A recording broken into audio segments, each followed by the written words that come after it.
Carolyn and Alex Peckham are an English couple who converted a berry farm in the Upper Motory Valley into a cider apple orchard to make traditional English cider for local and overseas markets. In 2015, Peckham's Ice Cider won the New Zealand Champion Cider Award. It's a cider making business, very similar to a small winery. We grow fruit for purpose on the property, and we turn that fruit into juice, which we then ferment into cider, bottle, label, do everything here on site and sell it. We've got 40 acres in total, not all of that. We've got a few empty paddocks, so we've got room for growth, room for planting more cider apples. When we first came here, well over half of that was planted in boysenberries, and we grew those for the first 3 years to keep us going. That was 8 years ago, and during those first 3 years we started experimenting with cider apples. We grafted the varieties that were here, which were the traditional dessert export fruit, Fuji, Royal Gala, Braeburn, etc., grafted them over to specialist cider varieties. We collected budwood from around the country, old orchards that we knew had heritage fruit. It takes 3 years for the first fruit to come on board. We now have built up a collection of around 30 different specialist cider apple varieties, and we have got around about 6,000 trees on the property. Well, we're both from the UK. We love drinking it. I'm not a keen beer drinker. When we were in the UK, we couldn't really afford wine. We were younger. And we came here 12 years ago, and we just sort of struggled to find what we recognised as cider to drink. So we started off for a few years just outside of Christchurch, and we planted a few cider apple trees there just for fun, made our own cider at home.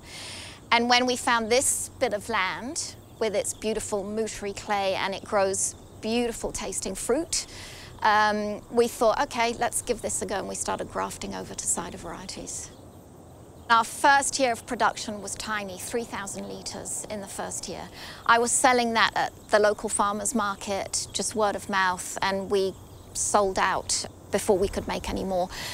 We doubled that to 6,000 litres the following year, and now 5 years on from actually producing the product, we're sitting at around 100,000 litres.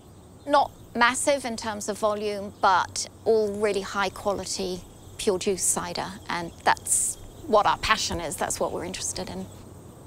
Point of difference is that we grow the fruit for purpose on the property. We're simulating a traditional cider making operation in the UK or Europe, where the fruit would have been grown on the farm as part of a mixed farm policy probably, and they would have made the cider on site. Some of the larger, more industrial players, for example, will be using pack house reject fruit that hasn't been grown for purpose, that isn't tree ripened, or they will be buying in juice or even concentrate to make cider from. So this is, you know, we like to think that we make cider with integrity. That's what it's all about. We've got over 30 varieties growing in the orchard. So we've just picked a sample across the range. Kingston Black, Harry Masters Jersey, Tremolets bitter. So this is the famous Kingston Black. It's classified as a bitter sharp. So it's got a certain amount of acidity and quite a bit of tannin. This is a different category. That's called a Harry Masters Jersey, but it's got a distinct Jersey shape, which is that conical shape. They've all got different shape. That's an oblate shape, I love it. So that's a bitter sweet. So it hasn't got the acid that the Kingston Black has, but it has the tannin. So that will be a low acid contribution. Then we've got this, which is Sweet Alford. Quite a well-known apple as well. That's just the sweet. That's just contributing sugar. In our orchard, it does have a little bit of a tannin. This is one of my favourites. It's difficult to grow, very small. That's, again, another bittersweet, but I just put it in because I like it. It's called Knotted Kernel. So what we're looking for is enough acidity to keep the product stable during fermentation. So we're fermenting the juice, keep the juice stable. So when we ferment the juice, we've got to have a certain amount of bacteriological control.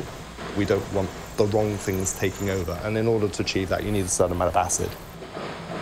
It's a balancing act, and you're dealing with the apples that are coming on in the orchard. So you've got a shed with only a certain number of varieties at the time, and then you're trying to blend the varieties that you've got to make the most balanced juice for ferment at the end of the day. The fruit gets picked, stored in a shady, cool place.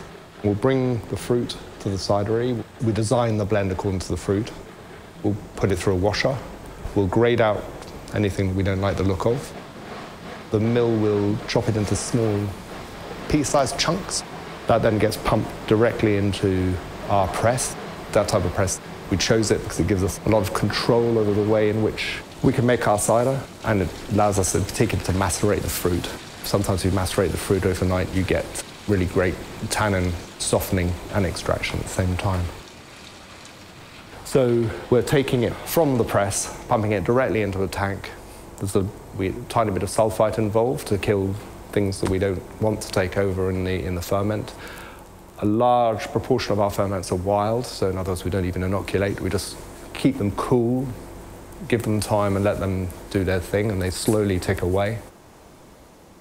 At that stage, exactly as with wine, we rack it off into another tank, and then we let it sit there. We monitor it carefully, but we let it sit there. And with most of our ciders, we're talking about a minimum of 8 months in the tank before we take them out and start to bottle them. A big challenge when we're making the kind of cider we're making is trying to explain to people what the difference is between a cider that is made from real fruit, real juice, and is therefore more expensive on the shelf compared to some of the bigger, more industrialized ciders. And there is a huge difference in how they're made and what's inside the bottle. And really, you can only do that by going around and doing tastings and talking to people and getting people to taste the product, because then they can really taste the difference.